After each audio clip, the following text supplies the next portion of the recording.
ভালো না রে বাবা, সারাদিন তোর কথা মনে পড়ে।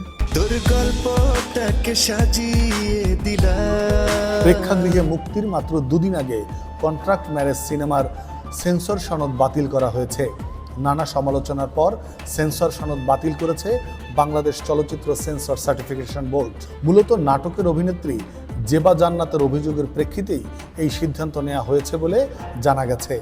বিএফডিসির ব্যবস্থাপনা পরিচালক জানান, প্রথমে কন্ট্রাক্ট ম্যারেজ সিনেমাটিকে সেন্সর ছাড়পত্র দেয়া হয়েছিল, কিন্তু তখন ছবিটি নিয়ে কোনো ধরনের অভিযোগ ছিল না। আমি না তোমাকে নিয়ে অনেক স্বপ্ন দেখি। পরবর্তীতে অভিনেত্রী জেবা জান্নাত লিখিত অভিযোগপত্র দেন।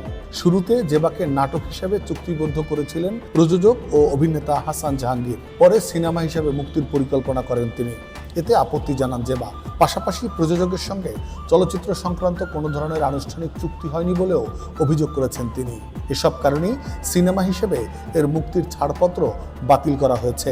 কন্ট্রাক্ট ম্যারেজে কাজ করেছেন একসময়ের জনপ্রিয় চিত্রনায়িকা মৌসুমী। এ ব্যাপারে সোশ্যাল মিডিয়ায় তার স্বামী ওমর সানি অসন্তোষ প্রকাশ করেন। সেখানে ওমর সানির অডিও বার্তায় মৌসুমীকে বলতে শোনা যায়, মার্কিন যুক্তরাষ্ট্রে একটি মেয়ের সংগ্রামের গল্প নিয়ে ছোট একটি নাটক নির্মাণের কথা ছিল। পরে নির্মাতার অনুরোধে সেটি টেলিফিল্ম হিসেবে প্রচারের সম্মতি দেন তিনি, কিন্তু সম্প্রতি সেটি সিনেমা হিসেবে মুক্তি দিতে চাইলে বিস্মিত হন মৌসুমী। এদিকে একই অভিযোগ জেবা জান্নাতেরও। তার দাবি, তাকে একটি নাটকের কথা বলে কাজ করানো হয়েছিল।